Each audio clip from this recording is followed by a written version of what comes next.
এই গল্পটি একটি ছেলের। ২৪ বছরের এক ছেলে এক শেঠের কাছে চাকরি করত। তার বাবা মা এই পৃথিবীতে ছিলেন না।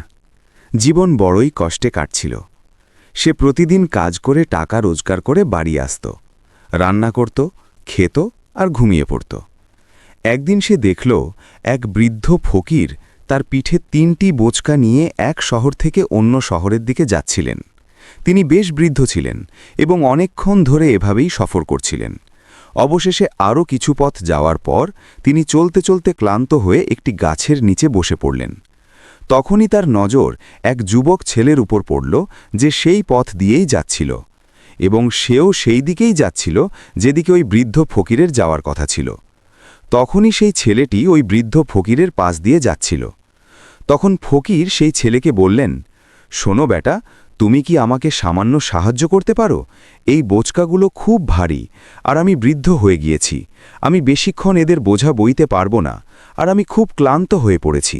তো তুমি কেন আমার একটি বোঁচকা নিয়ে নাও আর আমাকে ওই পাশের গ্রাম পর্যন্ত পৌঁছে দাও। এর বদলে আমি তোমাকে ৩টি স্বর্ণমুদ্রা দেব। সেই ছেলেটি ওই ফকিরের সব কথা শুনল এবং ফকিরকে বলল, কোনো ব্যাপার না বাবা, আমি আপনাকে সাহায্য করার জন্য তৈরি আছি। বলুন, আপনাকে কোথায় যেতে হবে?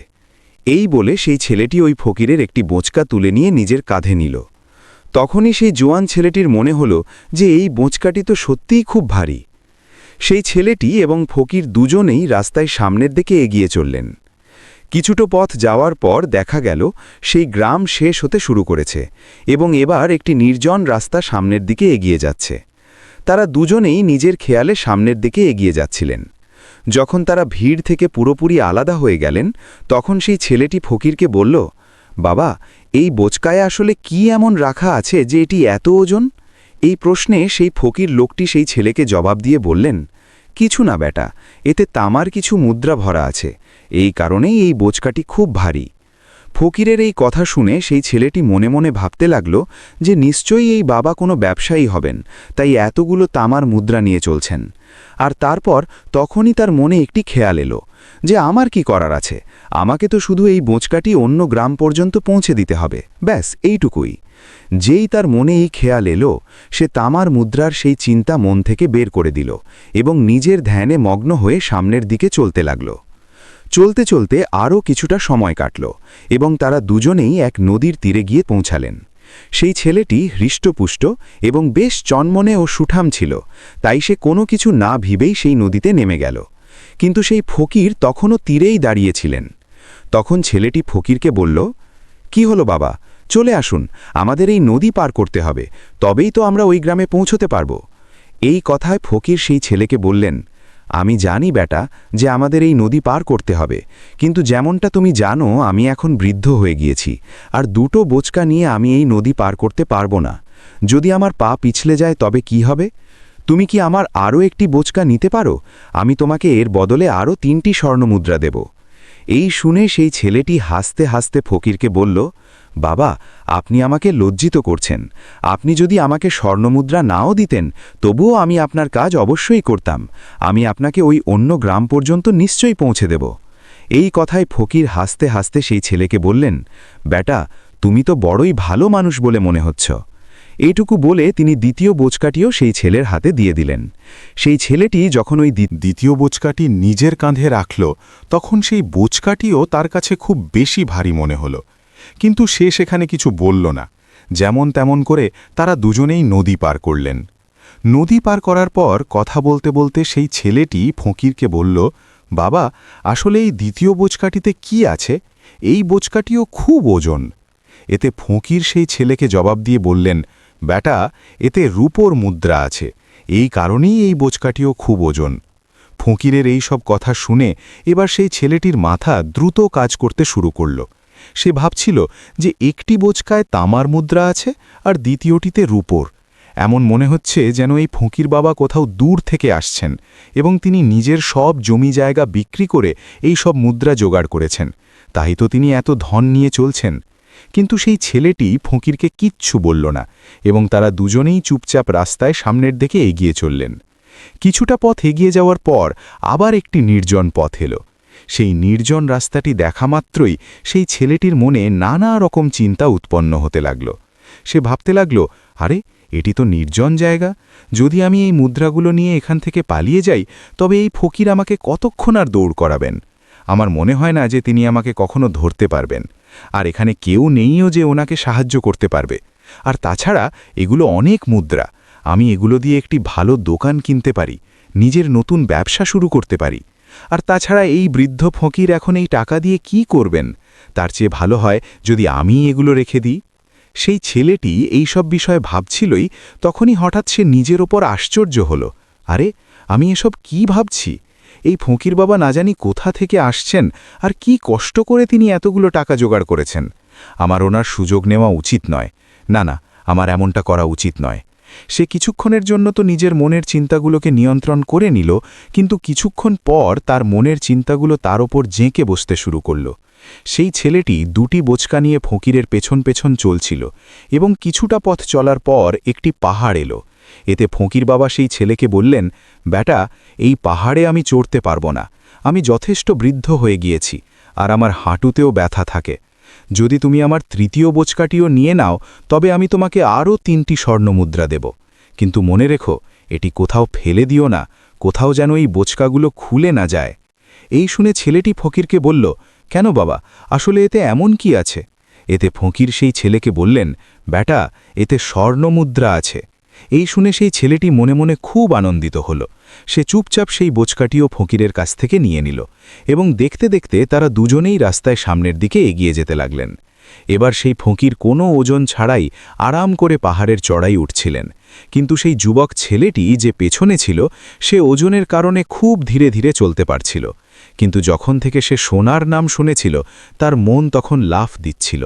সে মনে মনে ভাবছিল, যদি আমি এই সমস্ত ধন পেয়ে যাই তবে আমার পুরো জীবন তো আরামেই কেটে যাবে। তাছাড়া এই বাবা তো বৃদ্ধ হয়ে গিয়েছেন, ওনার এত টাকার কি প্রয়োজন? ওনার জীবন তো এমনিতেই কেটে গিয়েছে। আমি এক কাজ করি, এই সব টাকা নিয়ে এখান থেকে পালিয়ে যাই। ছেলেটির মনে অগণিত চিন্তা উঠছিল। ছেলেটির মন এখন তার বুদ্ধির ওপর পুরোপুরিভাবে চেপে বসেছিল, এবং সেই ছেলেটির মন নিজের কথাকে সঠিক প্রমাণ করার জন্য তাকে যা খুশি বলছিল।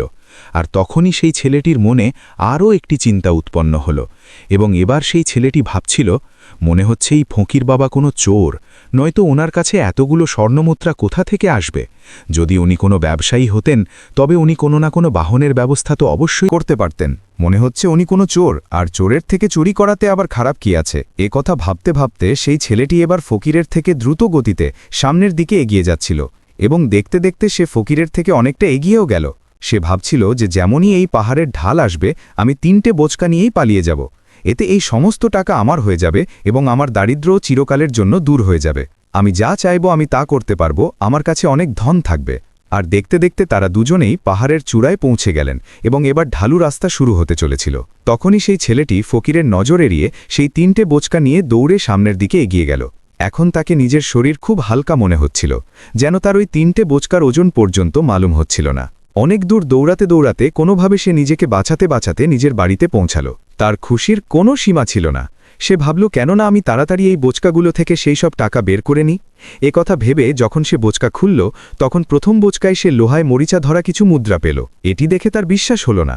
এতে সে তাড়াতাড়ি দ্বিতীয় বোচকাটিও খুলে ফেলল, তাতেও সে লোহার মরিচা ধরা মুদ্রাই পেল।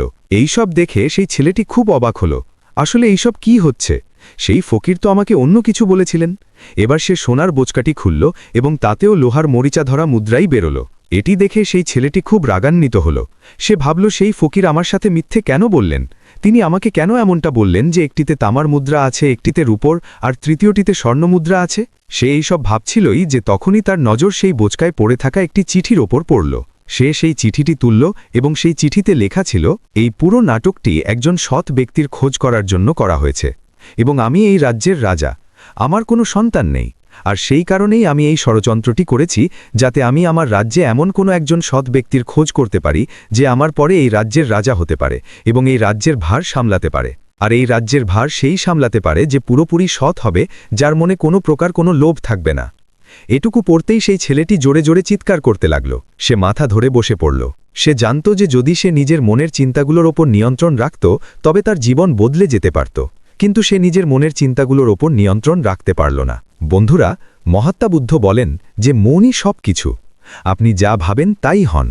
তাই আপনার সবথেকে বড় শত্রুও আপনার ততটা ক্ষতি করতে পারবে না যতটা আপনার মনের এই অনিয়ন্ত্রিত চিন্তাগুলো করতে পারে। মহাত্মা বুদ্ধ বলেন, নিজের ভেতরে মন দিয়ে দেখো। আমাদের ভেতরে যে চিন্তাগুলো চলছে সেই চিন্তাই শব্দ হয় এবং শব্দ কর্মরূপে প্রকাশ পায়।